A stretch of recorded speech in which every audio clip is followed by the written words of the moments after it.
বৰ্তমান অসমত শাসন কৰি থকা ডক্টৰ হিমন্ত বিশ্ব শৰ্মা চৰকাৰখন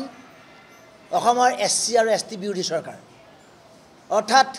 মুখ্যমন্ত্ৰী ডক্টৰ হিমন্ত বিশ্ব শৰ্মাই অসমৰ শিডিউল কাষ্ট আৰু শিডিউল ট্ৰাইব মানুহক প্ৰতাৰণা আৰু প্ৰবঞ্চনা কৰিছে শেহতীয়াকৈ অসমৰ কেউট জনগোষ্ঠী কেউট সম্প্ৰদায়ক অনুসূচিত জাতিৰ মৰ্যাদা দিবৰ বাবে অন্তৰ্ভুক্ত কৰিবৰ বাবে উঠি পৰি লগাটো আমি দেখিছোঁ যাৰ বাবে যোৱা এটা মাহ অনুসূচিত জাতিৰ যুৱ সমাজে অসমে ইয়াৰ বিৰোধিতা কৰিছোঁ তীব্ৰ প্ৰতিবাদ কৰিছোঁ আৰু আন্দোলন কৰিছোঁ শেহতীয়াকৈ আমি মহামান্য উচ্চতম ন্যায়ালয়ত কেউট সম্প্ৰদায় অনুসূচিত জাতি অন্তৰ্ভুক্তকৰণৰ বিৰোধিতাৰে এখন ৰাজহুৱা স্বাৰ্থজড়িত আবেদন বা PIL দাখিল কৰিছোঁ গতিকে অনুসূচিত জাতিৰ যুৱ সমাজে অসম চৰকাৰক বিনম্ৰভাৱে আমি জনাইছোঁ যে কোনো কাৰণতে কেউট জনগোষ্ঠীক অনুসূচিত জাতি অন্তৰ্ভুক্ত কৰিব দিয়া নহ'ব ঠিক তেনেদৰে উচ্চতম ন্যায়ালয়ে নিশ্চিতভাৱে কেউট জনগোষ্ঠীক অনুসূচিত জাতি অন্তৰ্ভুক্ত কৰাৰ বিষয়টোত এক সঠিক সিদ্ধান্ত গ্ৰহণ কৰিব আৰু নিৰ্দিষ্ট সময়ত উচ্চতম ন্যায়ালয়ে ইয়াৰ বিচাৰ প্ৰক্ৰিয়া কৰিব বুলি আমি আস্থা ৰাখিছোঁ কিন্তু এতিয়া কথাটো হ'ল যিখন চৰকাৰে অনুসূচিত জাতি আৰু জনজাতি ভাই বন্ধুসকলৰ বেল ব্লকবিলাক এতিয়া ধ্বংস কৰি দিবলৈ আৰম্ভ কৰিছে শাসনত থকা চৰকাৰখনৰ দলৰ স্বয়ং সভাপতিগৰাকীয়ে বাৰম্বাৰ এতিয়া জনজাতিসকলৰ মানে অধিকাৰ সৰ্ব কৰিব উঠিবই লাগিছে ঠিক তেনেদৰে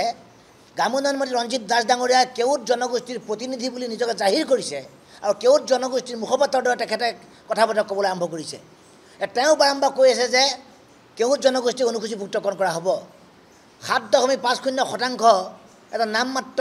পৰিমাণৰ শতাংশৰে সংৰক্ষণ ব্যৱস্থাৰে আমি অনুসূচিত জাতিৰ লোকসকলে ইয়াতে উন্নয়ন আৰু কল্যাণৰ বাবে কাম কাজ কৰি থাকিব লাগে গতিকে ইয়াৰ মাজত যদি আকৌ পুনৰাই এটা নতুনকৈ জনগোষ্ঠী কেউট জনগোষ্ঠীক ইয়াতে অন্তৰ্ভুক্ত কৰে অনুসূচিত জাতিৰ অধিকাৰ সৰ্ব হ'ব অনুসূচিত উন্নয়ন আৰু কল্যাণ স্তব্ধ হৈ যাব আৰু সেইবাবেই আমি কোনো কাৰণতে কেউট সম্প্ৰদায়ক অনুসূচীভুক্তকৰণ কৰিব নিবিচাৰোঁ আহি থকা সময়ত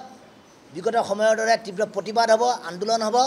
ধৰ্ণা ধৰ্মঘট সকলো ধৰণৰ কাৰ্যসূচী ৰূপায়ণ কৰিম ঠিক তাৰ লগে লগে সমান্তৰালভাৱে আইনী প্ৰক্ৰিয়া থাকিব মহামান্য উচ্চতম ন্যায়ালয়ত যি PIL দাখিল কৰিলোঁ এই PILৰ যি প্ৰক্ৰিয়া চলিব ই চলি থাকিব আমি আশা ৰাখোঁ নিৰ্দিষ্ট সময়ত নিশ্চয় ফলাফল লাভ কৰিম অহাকালি 15 আগষ্ট অসম চৰকাৰে অসমৰ অনুসূচিত জাতি আৰু জনজাতি ৰাইজক কৰা প্ৰতাৰণাৰ প্ৰতিবাদত আমি অনুসূচিত জাতিৰ যুৱ সমাজে অসমে অহাকালিলৈ স্বাধীনতা দিৱস উপলক্ষে অনুষ্ঠিত হ'বলগীয়া সকলোবোৰ মানে চৰকাৰী কাৰ্যসূচী চৰকাৰী অনুষ্ঠান আমি বৰ্জন কৰিছোঁ আৰু অসমবাসী ৰাইজকো এই অনুষ্ঠানত সহযোগ নকৰিবলৈ বিনম্ৰভাৱে আহ্বান জনাইছোঁ যিকোনো খবৰৰ বাবে যোগাযোগ কৰক 7099017330 লগতে 7099017110 নম্বৰত